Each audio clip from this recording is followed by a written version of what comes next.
Hi there, my name is Josh Staten, and this is the Listen to This podcast. We find, play, and review tracks that you have never heard before.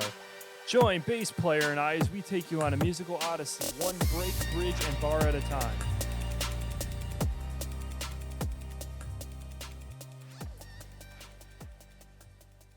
Hey, what's up, everybody? This is the Listen to This podcast here with a bass player, and my name is Josh Staten. What's up today, Austin? I'm chilling. I am caught in this continuous cycle of deleting and then re-downloading and then using for 20 minutes and then re-deleting dating apps. So, so that's my life right now. Quarantine's got me a different type of lonely, I guess. Dude, I mean, I've been doing things during this quarantine that honestly I've never thought I would be doing. Like what? Gosh, so basically, this podcast for one, it's taken me so long to start this podcast. This is an idea that I had midway through last year, and I never thought I would have time to sit down and record episodes and then do the editing part. Honestly, that's the most difficult part for me, is to go through and do the editing. The first time listening to the podcast, I thought it was great. And then listening to it again, I thought it was a little less great. And then when I got to about the fifth or sixth time, I'm like, man, I got a lot of work to do to make this better. Yep. So that was really interesting and really difficult for me to kind of go and sit through. Because, I mean, I probably listened to the last episode that we did probably 10 times. Front to back.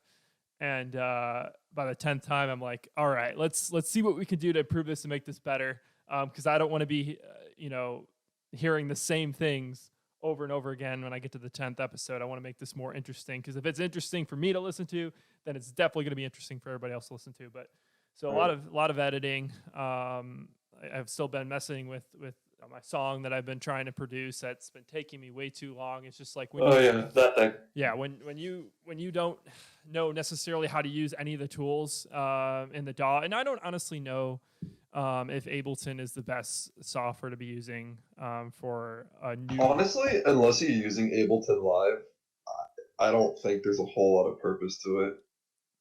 It's unnecessarily more complicated than FL Studio with even Logic without any of the additional benefit. No, I would agree with that. I think for me, it's just I've gotten some base level knowledge in Ableton now, to where I kind of know where to find things and know how it's set up. So for me to go and then switch at this point, then I'm just setting myself back and trying to learn a new No, I would argue you're not, because all DAWs have the same 4 basic tools. It's just a matter of skinning. Okay. So it'll take you 10 minutes to reconfigure to FL Studio, and then you're off to the races. Well, maybe that's something I should consider, because I'm still, I mean, it's tough enough trying to figure out how to produce, and then also trying to figure out still how to use the DAW and not knowing where everything is. And then also learning the plugins that I have. And I'm really trying to make an effort to learn how to make sounds, because honestly, 99% of the sounds that I find are just complete trash and not what I'm looking for. Just get a Splice account. Yeah. You have a full-time job. Didn't you get promoted? Yeah. Spend a little cash, get a Splice account, find some decent samples. And you know what? It's fun. It's been funny, because this quarantine, I mean, I really haven't, obviously I haven't been paying for groceries. I haven't been paying for gas, and I really haven't been paying much of anything other than, rent and the basic stuff. And I've just been in a place where I've been like, I don't there's so many things I can do. I have the option here to invest in a bunch of different things and tools, and really, what do I want to do? But no, that's probably a good point. The Splice account's not going to be that much. That's probably something that I can really I could just probably pull the trigger right now. But yeah, that's $12 a month or something. Oh yeah, I think it'll be okay. That's nothing. Even when I get back to regular life, that's still. Yeah. Meanwhile, I'm over here, and I mean, I'm gainfully employed, right? But I'm technically not on salary. Hey. Yeah. Right. But I'm over here looking at Luka Doncic's new signature shoe, and I'm like, dude, that's it's really. I have to get those for myself, but I have no reason to buy them other than I want them. I have no. It's not like I'm going out and I'm like, man, I'm gonna look fresh. Those are, like I have shoes that I can just go out in, but hey, I'll be honest. Those look really sick. I like the retro kind of look to them. those are they're very nice. I usually don't buy shoes that have a flat heel to them like that, but Yeah. yeah, no, those look good. No, I've been thinking about getting myself like a pair of like classic Jordans or classic Nikes. Like some Air Force One type beats. Yeah. Oh my gosh, just about choked, but we're good. So I'm sitting here drinking my LaCroix, and Oh God, what flavor? it's the orange flavor. Orange flavor. Yeah. You mean it was shipped in a truck next to a box of oranges, and over time, the sun wafted into the LaCroix can? Yeah, it says it is naturally essenced, and that the ingredients are What does only. essenced even mean? You got me, man. I will admit though, I was drinking the cranberry LaCroix at work when we were allowed to go to the office, simply because I was prepping for Mr. SMU, the bodybuilding show. Right. And I love soda, but I couldn't have it. And so I was trying to like get my fix without actually drinking soda. It did not work because I still ended up drinking Dr. Pepper anyway. Dude, it's and you got to go with the right LaCroix, right? Like, so like the berry flavor is absolutely terrible. It's got like really horrible aftertaste. What's the green can? The green can's lime. Lime is trash, dude. Yeah. Lime's trash. Yeah. Lemon, not so much. Like some of them don't have orange that. Orange is pretty good. Cranberry's good. I really like the cranberry one. Yeah, but you have that what's it? The pommel mousse or whatever. That's what I don't remember. Pommel mousse? Yeah, That's trash. Yeah, that's trash. So it just depends on which flavor you get, but the orange is pretty good. So I'll drink. Orange is pretty solid. But so I don't know. Honestly, I would probably enjoy it more if I had an orange LaCroix that wasn't carbonated. I would probably enjoy that more. Just leave it open for a little bit, and then it's not carbonated anymore. That's fair. Why don't you do that? But I don't know. Did you want to say a little bit about this first track before we get into it? Oh yeah, the BIJOU. Okay, so how do I introduce this? It's Wave by Party Favorite featuring Lil Baby and Rich the Kid. BIJOU remix. There's a lot of people involved. A lot of people. There's a lot of people. I know last time I was kind of ranting and raving about what makes good dance music, and then I was like, our 3 listeners were probably, at least one of them was gonna be like, "Oh, I'm bass player. What makes for a good song?" And well, this is one of those examples. So we'll just hop into it now. Kind of talk about it after. All right, let's go.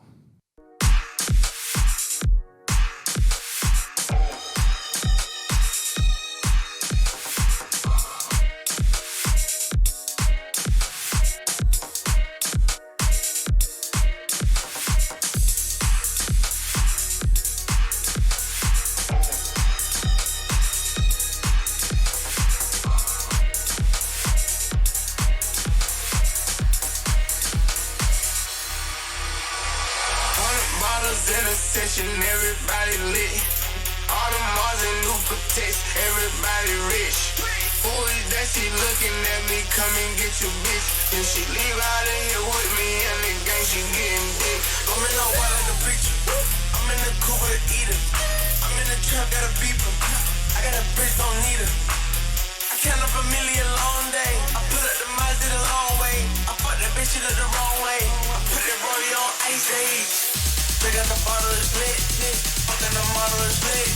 Need some more bottles is lit. She wanna swallow is lit. They got the bottle is lit, fucking the model is lit. Need some more bottles is lit.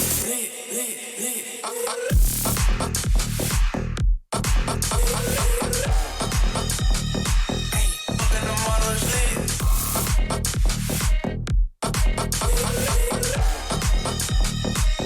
Need some more bottles is lit.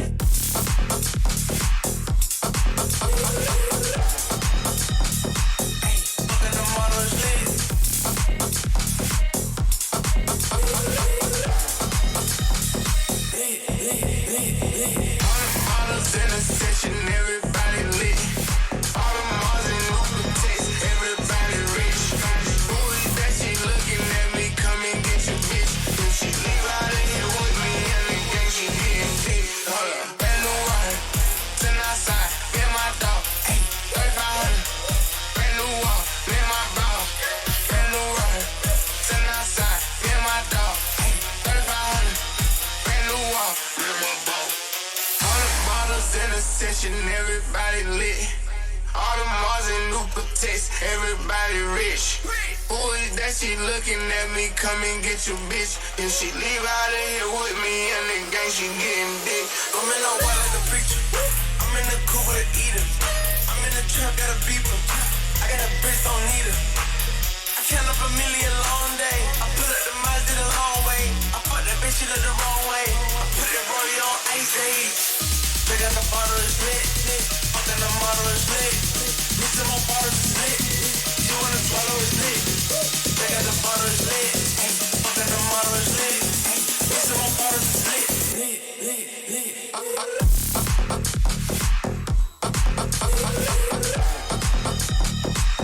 Fucking the model is lit. Mix in my bottles is lit.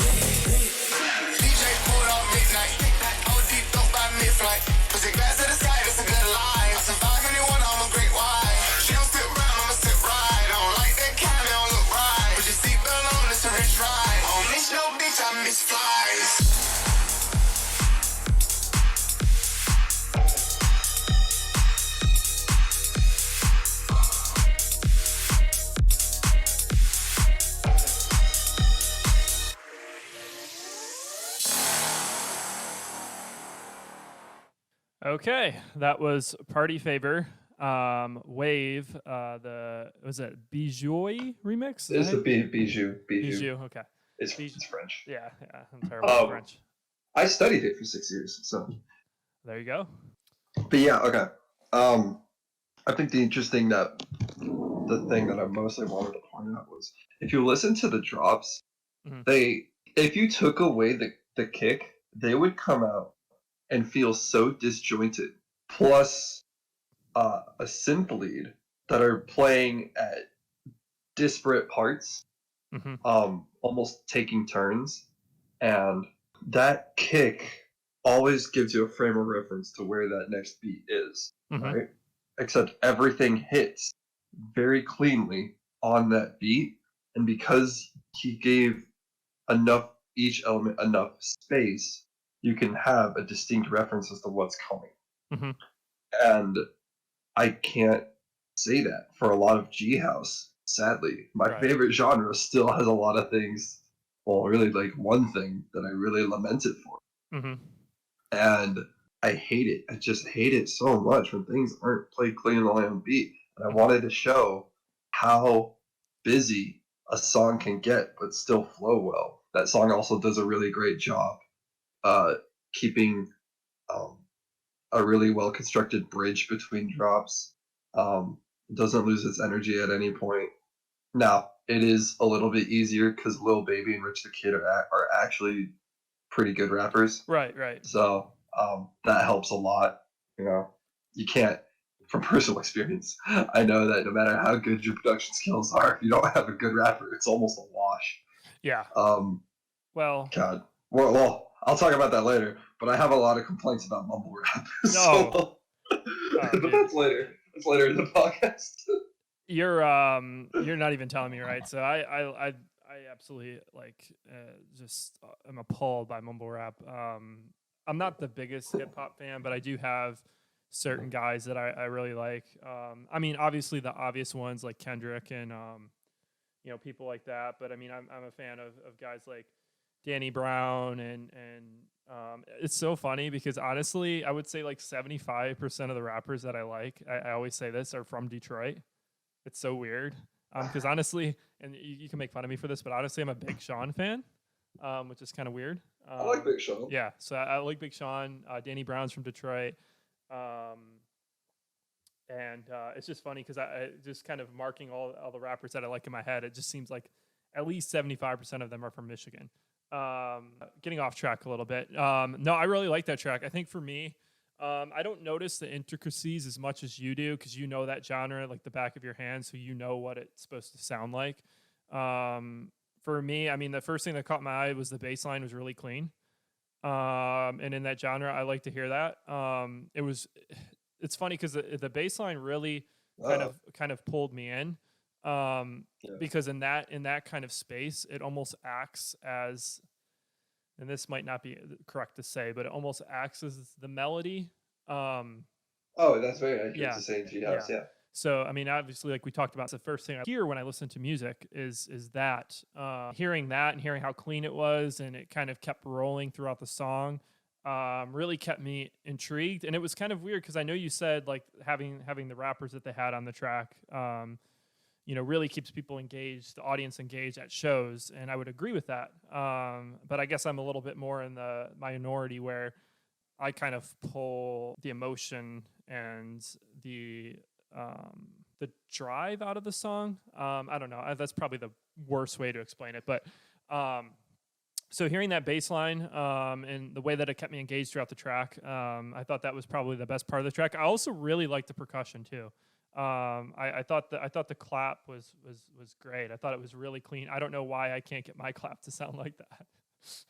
Mine just sounds like really bad and really distorted. But no, I mean that was great. I mean, I thought, I can't really speak as far as, the technical structure of the song like you can. But what I guess what I would ask you too, is that what you would kind of say is the baseline for what makes a G House song good or not, is the fact that you can kind of track the beat? I mean, I think that makes any song good. Mm-hmm. It's especially important in dance music. And in G House, like, you could literally have a kick, a clap, an open hat, and a bass line, and you have an entire song. Like, you could do that. Mm-hmm. And so when you have very minimal elements like you can have, Mm-hmm.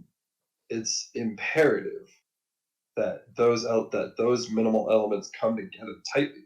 Mm-hmm. Because if they don't, then there's nowhere to hide. Right. Like if you're in a rock band and you're playing a live show and you hit an A7 instead of an A major, right? Mm-hmm. No one's gonna notice. Yeah. No one's gonna care, right? But if you have, kick, snare, bass line, where's that? If that bass line sounds like crap, where's it gonna hide? Right. Absolutely nowhere. No. Like people are gonna be like, wow, I can't dance to this. Yep. Anyone who knows anything would say, oh, I can't dance to this, but there's always those super drunk white girls that like just want to be the spotlight and have no or trying to shake it anyway. So that's true. That's very true. I feel like that's the kind of music they deserve. Yeah. So, that's fair. That's maybe that's why Pauly D is so popular. Yeah. It's all the white girls trying to get down while they're trashed, and they don't care what music's playing. They want to be the center of attention. And Pauly D just plays the songs that gets those girls going. Maybe he's just an absolute genius, and I'm too much on my high horse about making good music.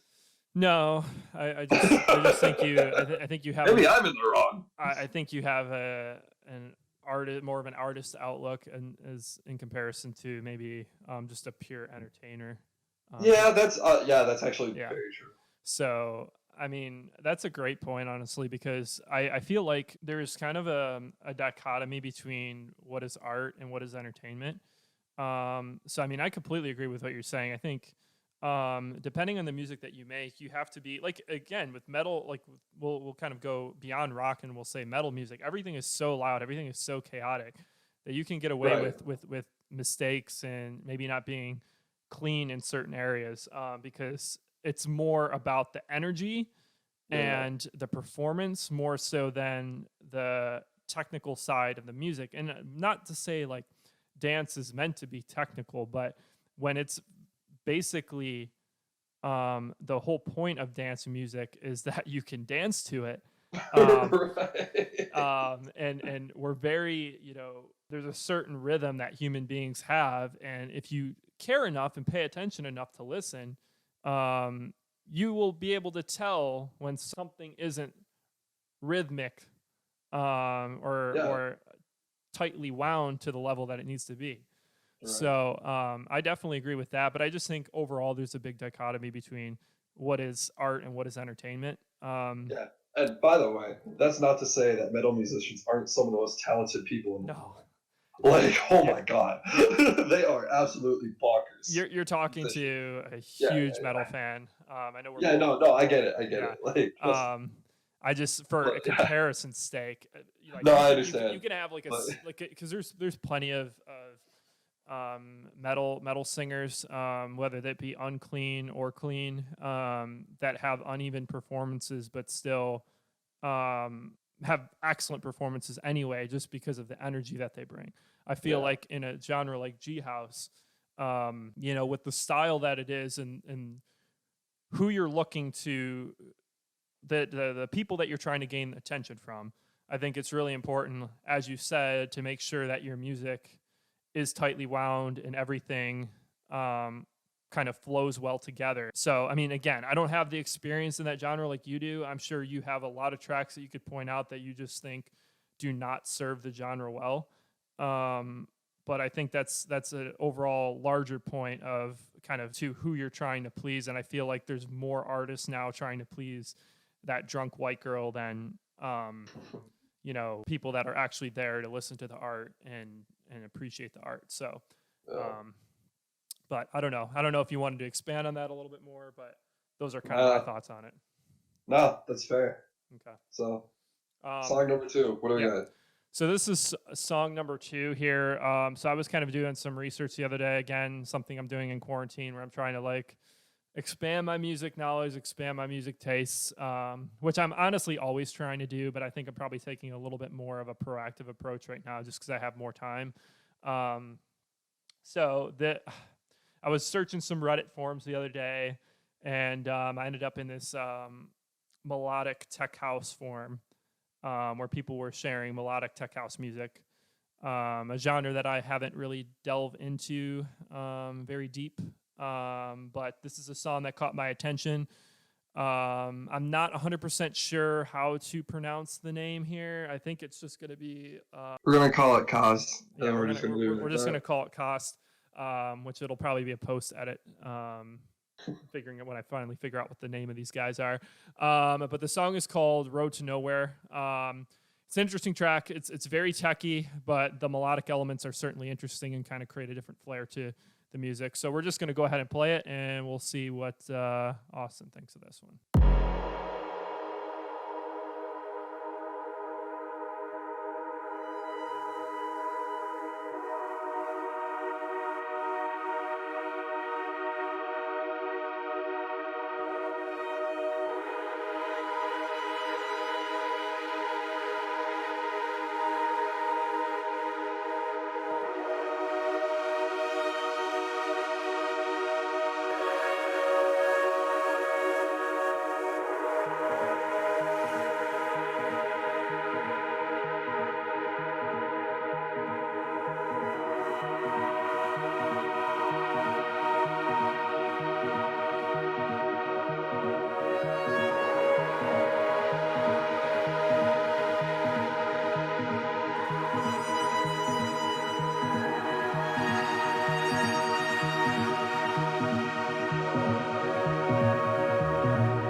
Who am I trying to be?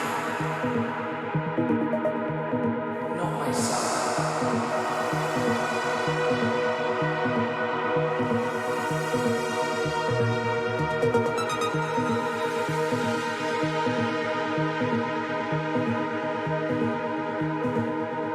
The most important journey I think all of us will go through is the journey in ourselves.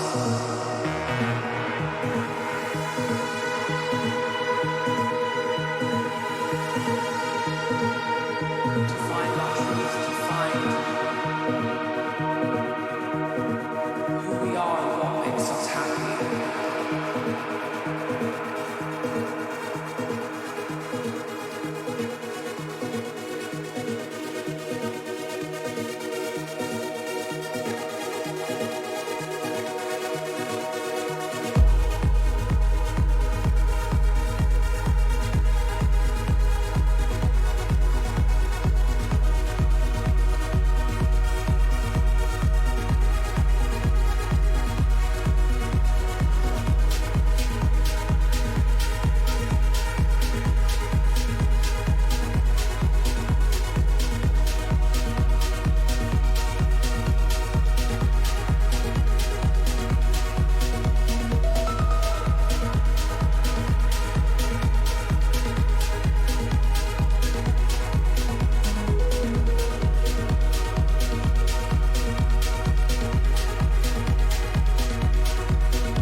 Who am I trying to be?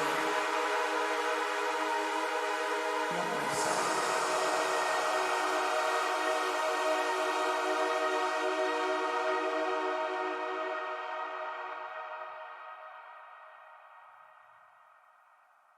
All right, that is Road to Nowhere. What were your thoughts? I mean, yeah, I like the snare being on an upbeat. That was actually a good touch. Uh-huh.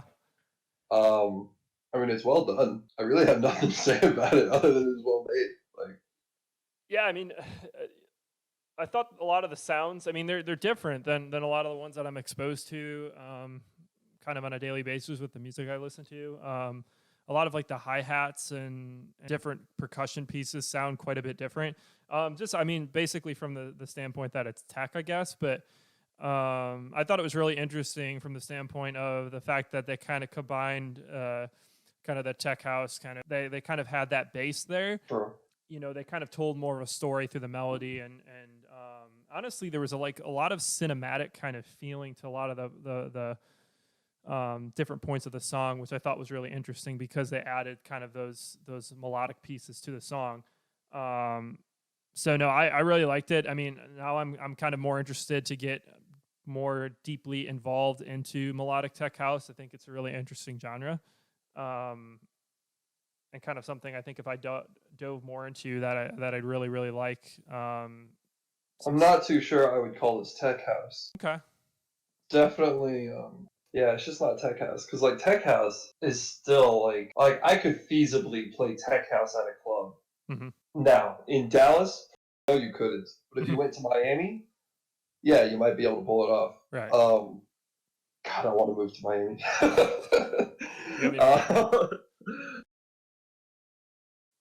But yeah, this would definitely fall. It would fall like like early '90s techno. Mm-hmm. That would be more. It'd be more like that. Mm-hmm. Yeah, I don't know. I don't know where they kind of came up with that kind of. But again, genres. The lines are really blurred with genres anyway. That is true. I don't really know where they kind of. I mean, from the research that I did and maybe the 5 or 6 songs that I kind of looked into that were considered quote unquote melodic tech house. I mean, they all sound similar. So I don't know where they came up with that kind of diction to use to describe the music. But they all kind of fall into that umbrella. So I don't know if maybe that was kind of the wrong description to use to describe that genre. Maybe it was.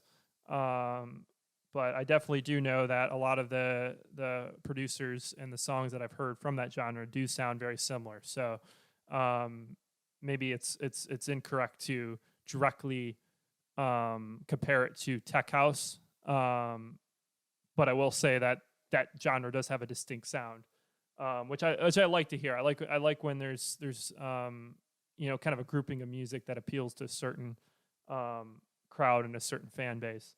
And I think that genre definitely does, because there's definitely a certain feeling and a certain vibe to that music that is different than a lot of, kind of darker types of house. I'll tell you what, I'm probably not listening to this song if I'm in a good mood. No, that's true. That's very true. But with quarantine and everything, I thought it was quite fitting. We're gonna get into another genre that I'm extremely passionate about with the last song, but we'll get into that later. But obviously quarantine has kind of induced some different musical tastes, at least for me anyway. I've definitely been listening to some other different types of stuff, some stuff I haven't listened to in a while, that I've kind of gone back to. There's just a lot of like. Sorry, my dad just texted me a picture. He went full bald. He called it the COVID cut. He just went full bald all the way down. I thought about it yesterday, man. I literally. Honestly, he looks great. Yeah. So my dad's, oh god, he's 34 years older than me, so he's 56. Honestly, he looks younger now that he's bald. Oh no, for it's sure. Weird. He definitely looks like he's in his early 50s now instead of it like pushing 60. Well, I don't know if your dad has any gray. I assume he does. Oh yeah, he's all gray. So my dad has he's not all gray, but he has like half of his hair is gray. So when he lets it grow out longer, the gray hair becomes more pronounced. So that's why if he keeps it really short, he definitely does look like 20 years younger. I think he's in his mid-50s, right? Yeah, I don't remember exactly how old he is, but that's neither here nor there.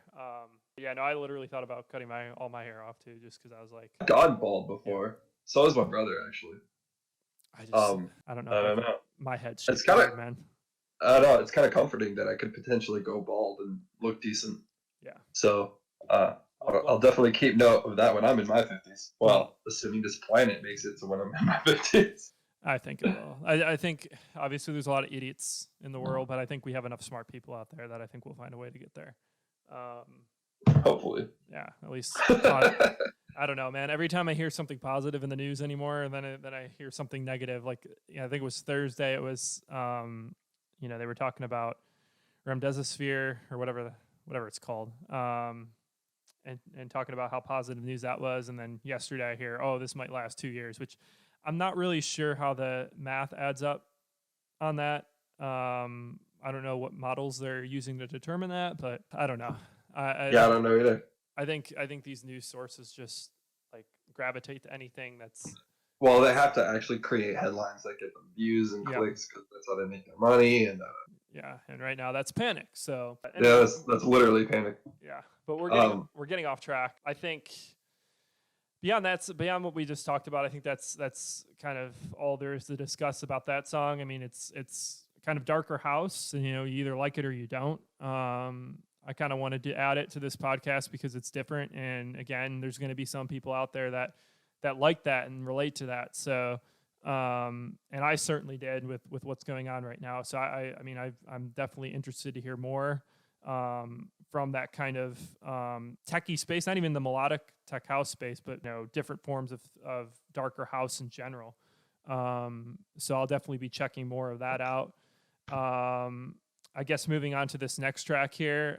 This will be interesting. I am a pretty big Pierce Fulton fan. I think as far as, and I don't know how you kind of describe, this is one of the things I've struggled with, right? So around, I want to say 2012, there was kind of a shift in house music to where we know what was going on with the big room house phase, right? We knew what was going on in that space around that time. And we know there was traditional progressive house, which, Dead Mouse makes, some different producers. Around that time, I can't recall like exactly who was making that type of music. I know who makes it now, but I can't really remember other than Dead Mouse, who was kind of really making that music at that time. I'm talking like 2010 to 2012 period. But around that period, there was like a shift as far as there were house producers making progressive house still, that style, that traditional style that we've seen kind of consistently through the mid to late 2000s. And then there was also obviously the big room phase. But in between that, there were a group of producers, and I think a group's probably the wrong way to describe it. It's a ton of producers.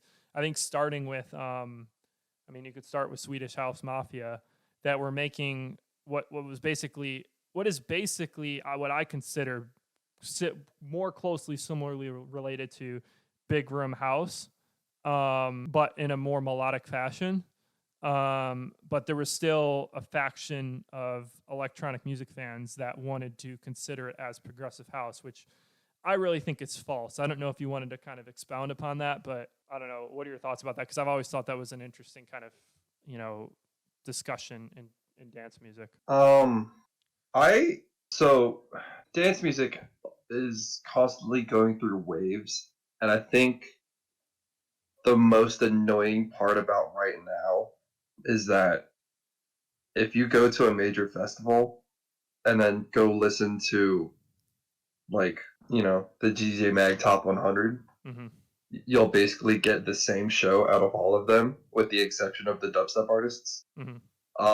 But even then, all of and I'm saying this very quote unquote rhythm artists, whatever the rhythm is, it's literally just 2012 dubstep, because no one wants to do their homework and go listen to UKF. But I don't know.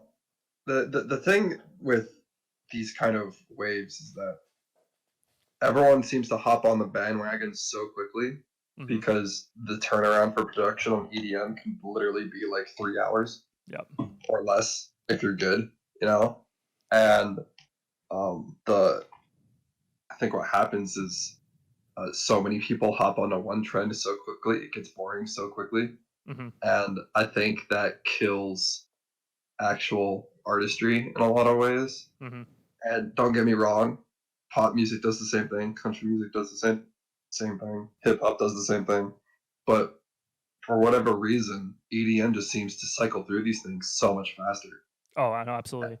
And I don't know if that's because there are so many more interested players. Um, I think I think what part of it is because we cycle through these phases so quickly is that EDM's no longer a meritocracy in ways. Mm-hmm. I like the EDM scene because it's like the last standing meritocracy in music, I feel like.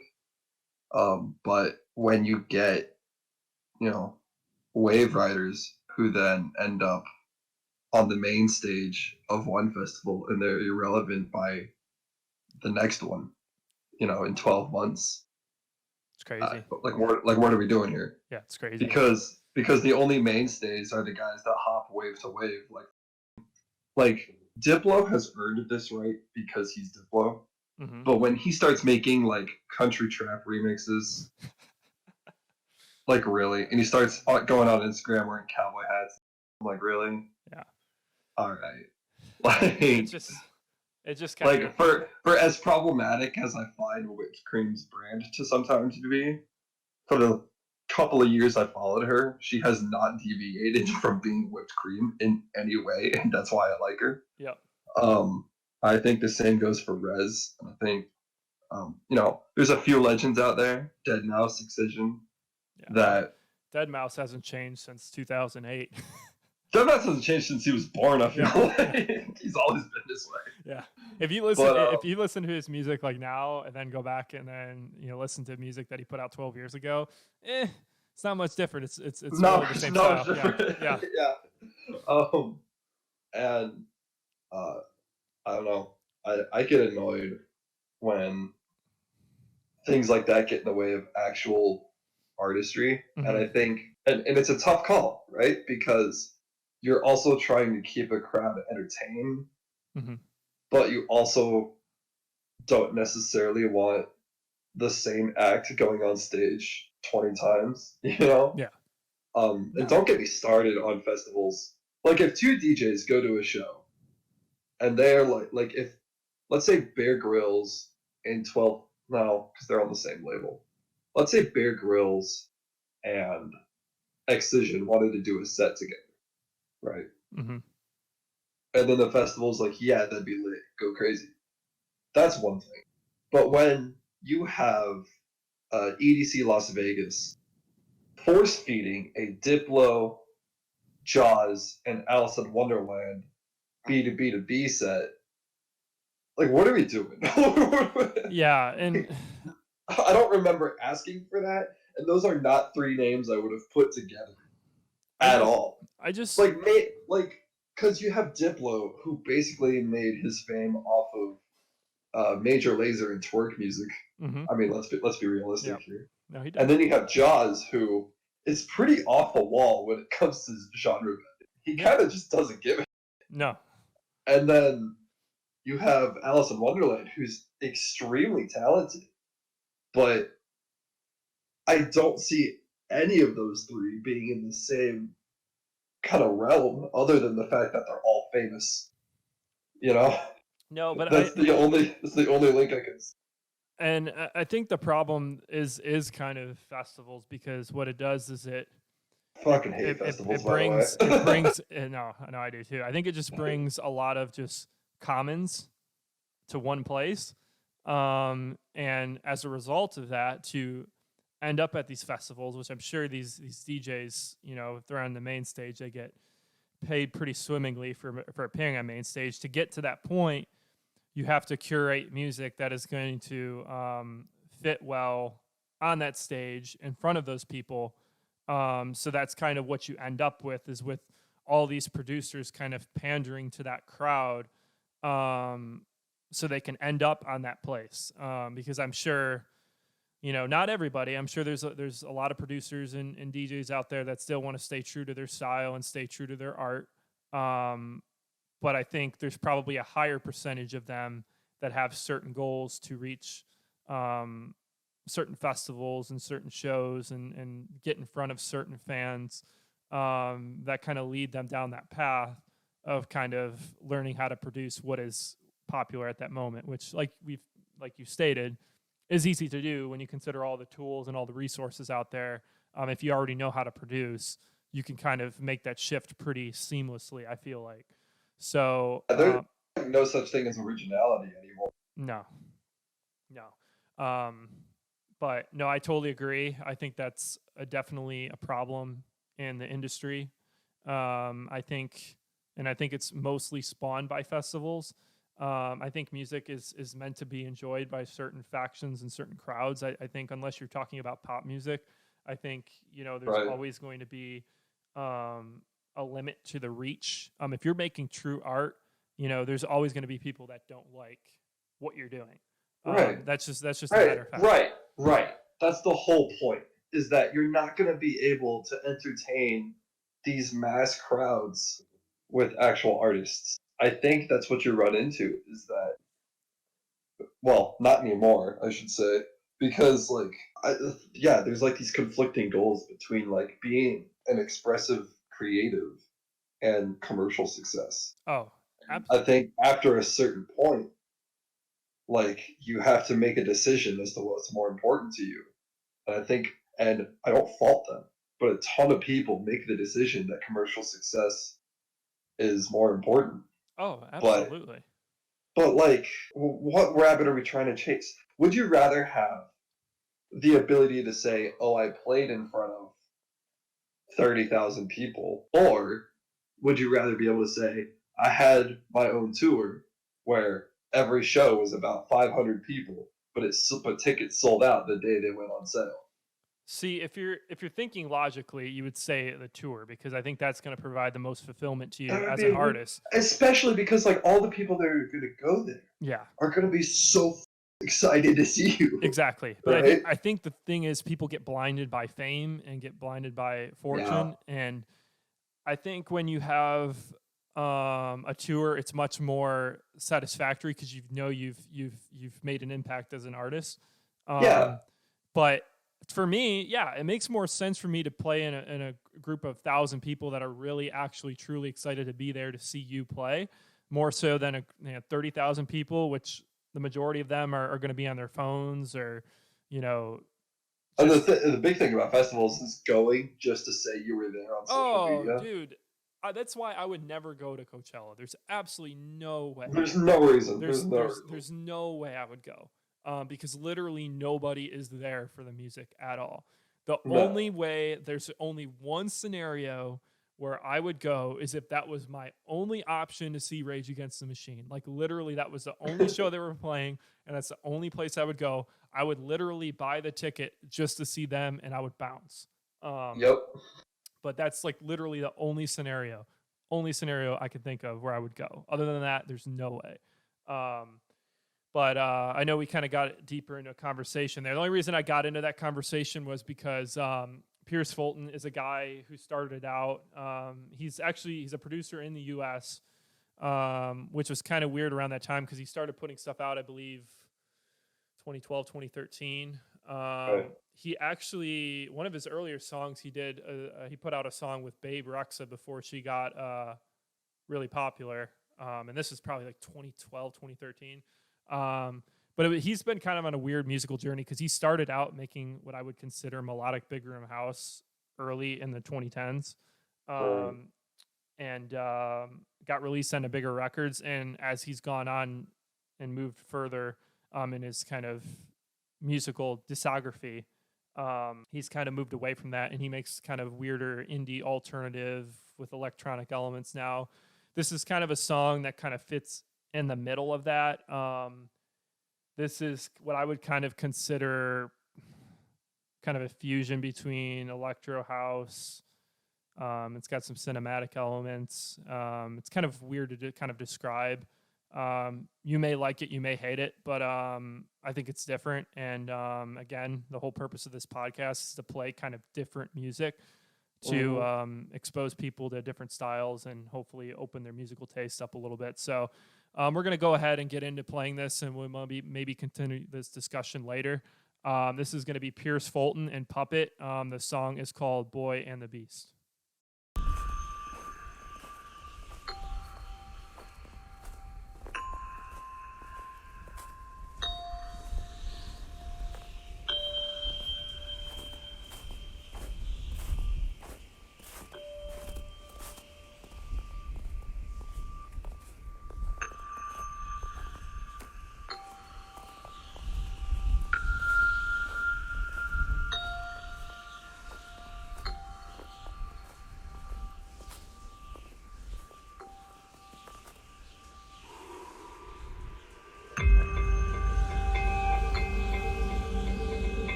All right, that was Pierce Fulton and Puppet Boy and the Beast. What were your thoughts, Austin?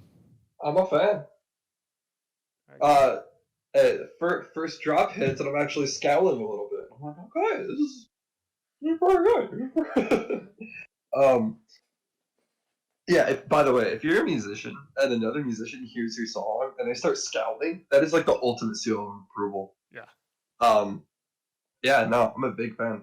Yeah, Pierce, both the guys, you know, and they both make, and Puppet, I didn't really give Puppet enough credit when I was kind of introducing the song.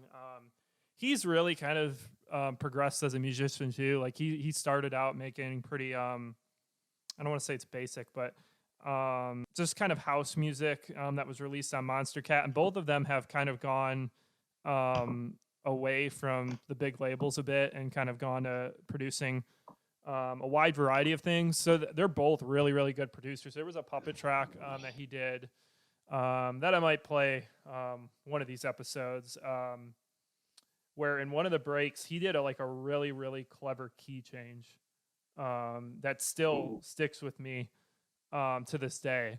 So that'll be another song I'll have to play, but both of them are really, really good producers. There's not a lot of house producers that I can go back and listen to and really enjoy their stuff. But and when I'm speaking about house, I'm speaking about more mainstream, you know, kind of whether that's electro or progressive or stuff like that. So no, I'm glad you liked it. That's a song that, I mean, obviously you've seen it's almost 5 years old now that I still go back to and I still listen to, and it's still kind of prevalent in my mind. And that's when you know you really hit as a musician, like hit on a track, like when you can kind of still stay on the forefront of people's minds 5-6 years down the road after you release the song. Because obviously with dance music, it's like we talked about, it's kind of so fleeting with the styles changing so rapidly and people moving from, you know, style to style, whatever becomes popular. Like if you can still, even if it's just a faction of fans, like if you can, you know, create tracks that still kind of live with them for years upon years upon years in this genre, I think is really impressive. So, but no, good. I'm glad you liked it. I hope, you know, 2 of our 4 listeners maybe enjoyed it as well. Hey, we're up to 4 listeners. That's crazy. Yeah, I think we're making top soon. We're up next. Yeah, as soon as I can get this thing on freaking Apple Podcasts and Google Podcasts and Spotify and all this other stuff. I don't know. I thought this was going to be a lot simpler than it has been so far.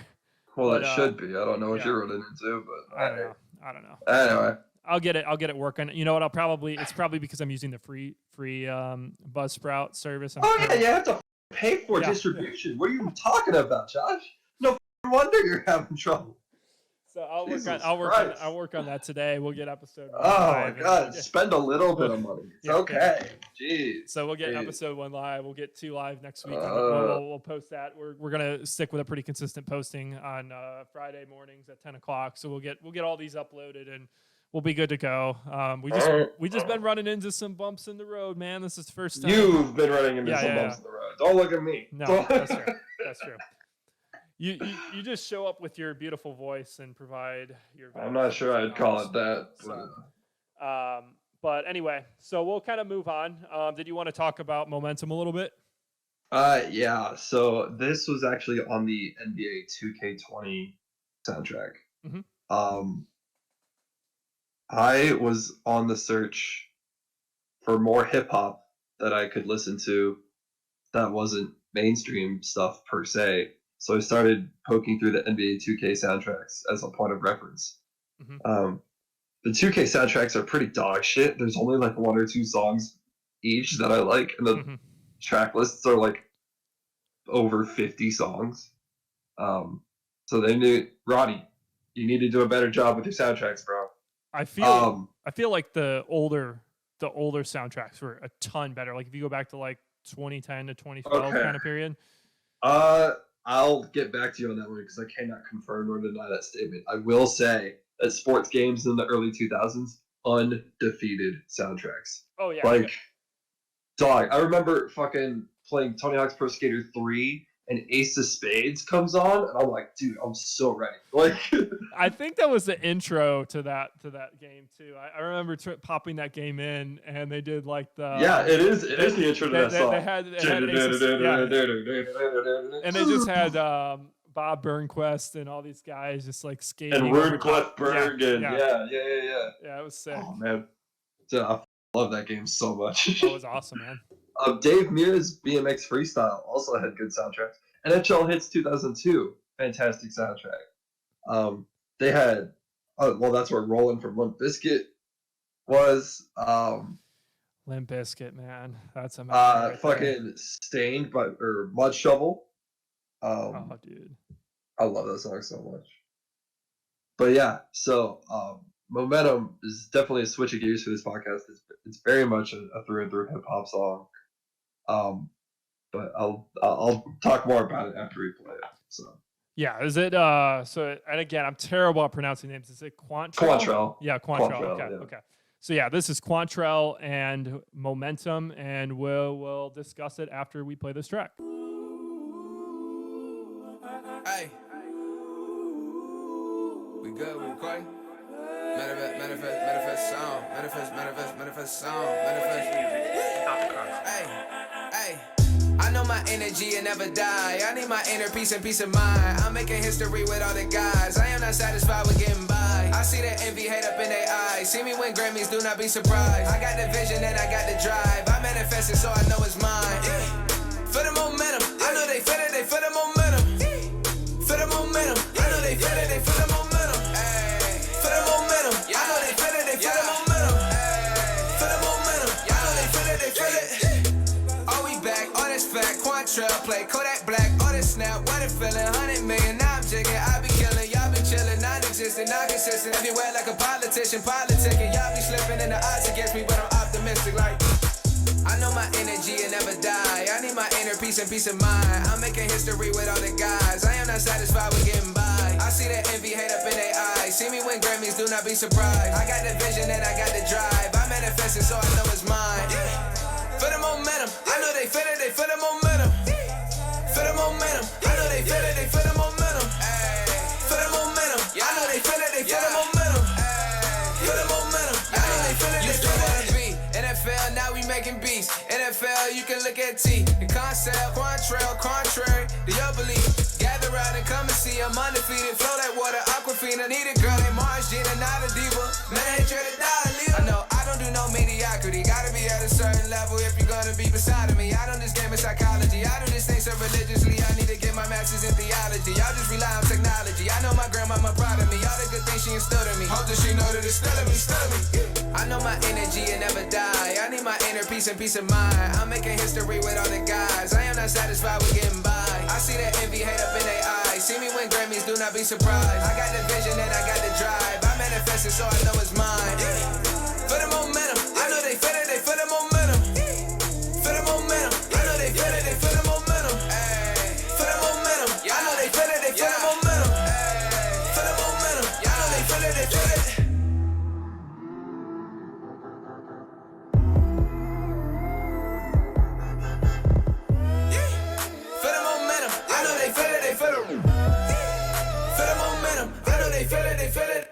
I know my energy and never. I know my energy and never.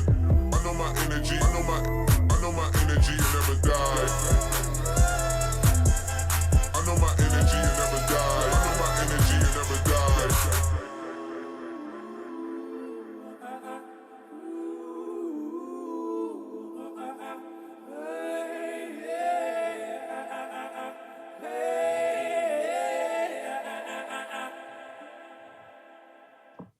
Bars. All right, that's Quantrelle with Momentum. I really like that. It's kind of weird because it's very similar in style with the way he raps to. I feel like Big Sean. Yeah. So obviously I'm a Big Sean fan, so I like that style. I would kind of go ahead.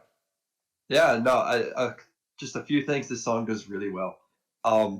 He plays with meter when he raps, which I'm always a super big fan of because I complained too many times that rap is not enough poetry anymore. Right. And so I'm really happy that he's able to do that and do it well. The chorus does what EDM should do more consistently, which is start with a bass, a collection of drums and elements, and then continually build on top of that. Because if you notice, it went from just him and 808 with a clap to layer his own voice on, and then add cymbals, and then add a splash. And as the vocal chorus went up in pitch, laying elements that need to be that you'll find in EDM that make for good music, kind of regardless of genre. And it does. His first verse does a great job of keeping the flow going, because it keeps eighth note hi-hats going after the 16ths from the chorus, and then it carries over, and then he'll drop in and out various snare patterns, or he'll start, and then the 808 won't kick in until like 2 or 3 beats in. A lot of variation that kind of keeps things fresh, but also is still kind of the same. And I think there's a lot of especially for me as a dance music producer, I took away a lot of notes listening to that song. That was like, oh, here's a few other things I could do to kind of switch things up and keep it going. Right. No, because I actually have a written down list of things I have at my tool belt, right? Which is move snares from 2 and 4 to 3. Add a kick at the end of the bar. Remove the kicks entirely. Drop in and out hi-hats. Change pitch up or down the synth. Remove 808s. Add 808s. Change synth patterns. Change hi-hat patterns. Change the kick pattern. Like, you have these kind of... There are a lot of very basic tools at your disposal. And especially for me, when I make music that only has like 4 elements, and when you start manipulating these variables over time, is how you create something that doesn't get boring. And I think that's kind of the big key in dance music, is make sure because you make something that's very danceable but very boring. Oh, absolutely. Right? Like, very quickly you can do that. Absolutely. And so I think it's a big time play when you can listen to other genres and other artists in fields that you have no interest in making, right? I have no interest in being a rapper. I have no interest in being a hip hop producer. But I can definitely listen to a song like that, and there are a few key takeaways I can take and be like, oh, I can add these into my stuff, because G House is very hip hop influenced, right? So if you can start to add some of these elements in as you go, then you're in great shape. Oh, I totally agree. I think the most poignant thing that you kind of stated was that keeping, the song pretty consistent throughout, and not kind of going too crazy with changing kind of the structure and base of the song, but also figuring out a way to progressively add elements throughout the track. And I think that's really a huge thing that a lot of producers and musicians miss. I think, as we've stated before, I think a lot of times producers and musicians try to get too cute and try to change things up, and it really just hurts. Like, there will be some I'll hear really good elements to track. In fact, I just heard a track yesterday, not a hip hop track, but it was an EDM track. One of my favorite drum and bass producers, Mazare, released a collaboration with Crystal Skies, and don't get me started on them. Not a huge fan. But anyway, the first drop was excellent, but I mean, I would not expect anything less, because he just makes outstanding drum and bass music. Right. So it was a drum and bass drop, and I was expecting the second drop to be drum and bass, but maybe add some extra elements to it to kind of make it more interesting and bring it kind of up a level. But no, starting with the second build, it completely transitioned into a melodic dubstep situation. What? And it just sounded like really off and didn't make any sense, because the melody was like completely different. Yeah. And you almost require a tempo change too. Yeah, no, I'm gonna have to share this with you, dude, later, because it was just like the literally I turn it off after the first drop ends, because I love the first drop. But yeah, no, I have songs like that too. Yeah, but once I hear that second build start to come, I'm just like, no, please no. But not to You know what else has happened? Yeah, go ahead. I'm gonna get torched if this podcast gets popular because I'm about to criticize Bass Nectar. So I'm about to get torched because I'm about to criticize Bass Nectar. For a while, after his Lights remix, he was making stuff that had banging intros, and then the drops were just super disappointing, and I could not totally stand it. It was the worst. I was just listening to it, and I'm like, oh man, I'm getting into this, and then the drop just had no punch, and I was just like, what am I listening to? No, and I totally agree with I totally agree with that. I think like when stylistic kind of feeling of the song should stay pretty consistent throughout the whole entire track. I feel like that's another thing that they try to get cute with, is they try to get you thinking it's going to be one thing and then it turns out to be another thing, which switch ups are good to a certain extent, but they got to be like well thought out and smartly placed. And I just feel like yeah, in no way saying that you can't have a transition of styles in a song. Apache does it and does it well, but there are some things that just aren't going to make sense. Like 150 BPM drum and bass into melodic dubstep is going to make no sense. But if you did, you can turn trap into bass house and the other way around. You can turn G house into Jersey club, which is what I do all the time. You can get away with certain trap music turning into like full on dubstep, a la Hero Bust, right? So you can do these things. They can do these things, but you just can't, Nemo. But you can definitely switch up styles mid-song. You just have to be kind of meticulous about it, because it has to be. You have to be working with elements that can kind of transition across genres. Melodic dubstep elements can't really transition out of melodic dubstep. They're just either too harsh or the perks are just too light, and they can't really be used anywhere else except for in complement with the harsh. Yeah, and that's the contrast of melodic dubstep. That's what it's supposed to be. And what really made me mad is just the fact that the melody was completely different too. Yeah, and I'm just like it just sounds like a different song. Yeah, I'm just like slapped into the end of a song that he couldn't finish otherwise. That's when, to me, collaborations just don't make sense. When you think of a collaboration, I like the idea of kind of naturally blending elements throughout a track and creating something based on what both of you do well, not just like, okay, you do the first drop and then we'll do the second drop. What kind of sense does that make? No, it doesn't make any sense at all. So, like, if that was the case, I could just go into a set as a DJ and then mix the two together. Right. There's no reason for you to make something together at that point. Right. That's the whole thing. It's like that's the whole thing, right? There's no point in it at that point. So I don't know, but I did really like that track. I think for me, hip hop is a lot of types of hip hop are really difficult for me to get into. So if you have my attention within the first 10 seconds, which with Momentum, my attention was grabbed early on in the song. I think that's really important because there's just a lot of bad hip hop out there now that is just really boring and really uninspired. And everybody's trying to do everything for clout, and everybody's trying to do the trendy kind of, not even just mumble rap, but there's different trends. And the weird thing is, we were talking about how fast electronic music moves with trends. I really feel like hip hop's not that far behind. I agree. I think when people hear trends in hip hop, I think they're pretty quick to jump on that. And do you remember the early 2010s when Mustard was like the only dude making beats apparently, because he had the same like 3-note pluck in every song? Yeah.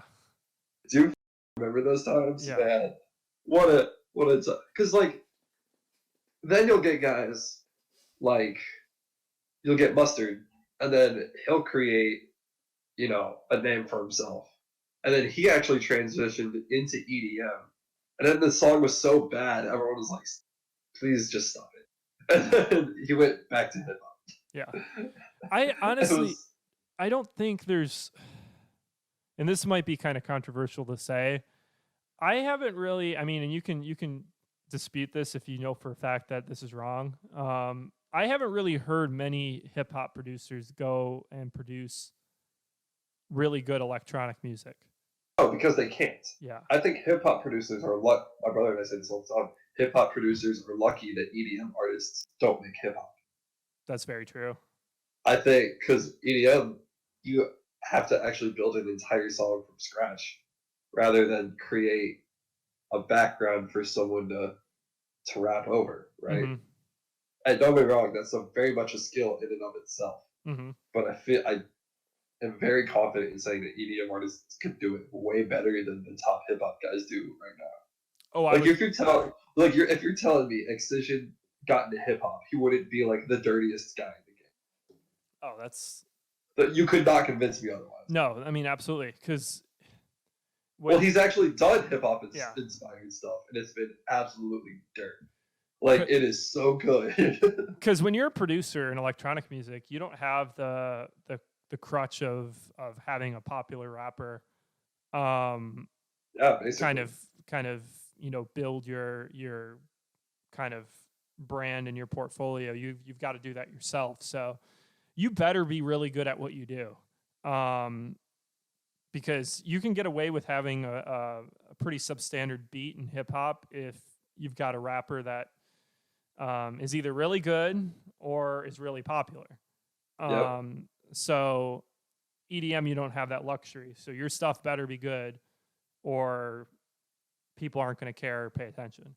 So I would totally agree with that.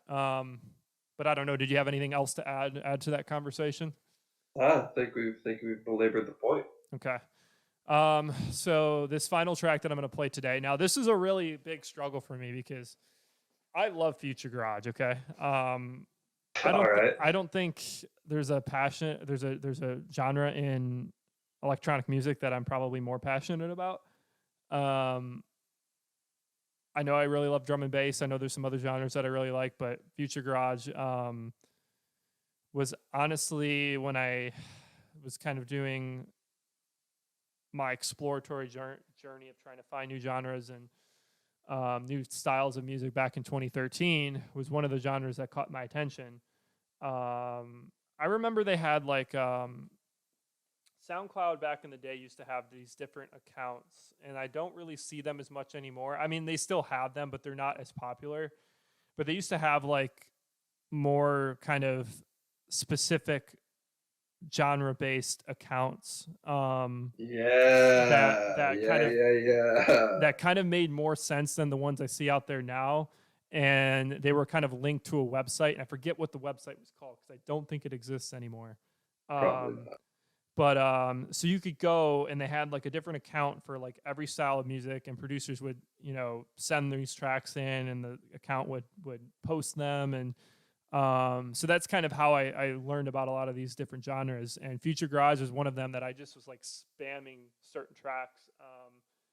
I think I find myself listening to music a lot of times when I'm lost in thought or just relaxing and chilling, and this is the perfect genre to do that. Got away from the genre a little bit, but yesterday for whatever reason I was kind of going back and kind of listening to some stuff, and I was really honestly motivated to make this episode a complete Future Garage episode, but I resisted from doing that because I feel like people would probably fall asleep by the third track. So let's get into it. Yeah. So this is Sublab and Azaleh. Azaleh, right? I think that's correct. Sure, why not? Okay, we'll go with that. I apologize if I'm not pronouncing your name correctly. If you do end up hearing this, you can tweet at me and tell me what the correct pronunciation is. So this is Sublab and Azaleh, and this is Cosmica.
So that was really embarrassing. I was just speaking for about 10 minutes and realized that my OBS software wasn't recording. So now all that conversation that we just had is gone. But that's okay. Did you want to add any extra notes to the end of this episode, Austin? Any thoughts that you have that you want to share? Nah. Like we said, you did a fantastic job showing me music that I actually liked this time. Yeah, it was It's a good team. Yeah. Yeah. And you know what? I think I cut the right 2 songs because I didn't know, obviously, because you got jumped on at 12 or at 1 o'clock, right before we got ready to record this. If you were gonna have any track for me, so I try to have 5 tracks ready to go, and it was like difficult for me to choose which 2 tracks to drop. But I think I dropped the right 2 tracks. It's funny. I did have a G House song in one of the tracks that I had, and I think you might like it. I might play it in one of the future episodes that we do. I was like, we'll do it next week. Yeah, dude. I mean, we got plenty of time. I got nothing but time. Yeah, till the gyms open back up. I mean, oh my god. So, we'll just play it next week, and we'll go forward. But I hope all you good people have a fantastic week. Like I said, this will be posted at 10 o'clock on Fridays, and next week, I promise, it will be available on all listening platforms, not just YouTube.